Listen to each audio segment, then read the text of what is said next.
أنا دلوقتي يا جماعة مطرود مني 3 لعيبة زي ما أنتم شايفين، 3 لعيبة مطرود، باتريك فييرا وليال تورام وتشافي ألونسو.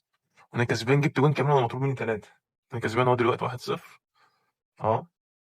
فهنكمل الماتش وهوريكم بعد كده إيه اللي هيحصل. دلوقتي يا جماعة 3-2 والحاج ضيوف جايب صوبة، جاب هاتريك الحاج أهو. ده يا جماعة فريق أهو مطرود مني 3 وده فريقه. هنجيب فريقه بعد ما الماتش يخلص. ها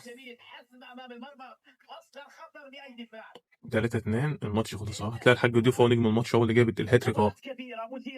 هو انا معاك الكورة. المطرود مني 3 من الشوط الأولاني. انتوا متخيلين؟ اهو بالظبط اهو. هنجيب بقى ايه؟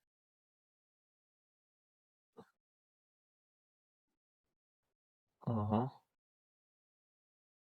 تصنيف أول ال700 على العالم. ال700 على العالم. المطرود مني 3 لاعيبة. اه حتى لما نخرج بره التشكيل اهو. نجيب فرقتي 3 لاعيبة، ترام وألونسو وفييرا. تطويرة موت موت موت للحاج ضيوف. دي تطويرة الحاج أسد الحاج ضيوف. التسديد هنخليه 10، التمرير هنخليه 0، البراعة هنخليها 4، المراوغة هنخليها 9، القوة في الجزء السفلي هنخليه 11، القوة في الركلات الرأسية هنخليها 4. وبكده يبقى معاك أقوى تطويرة لحاج أسد.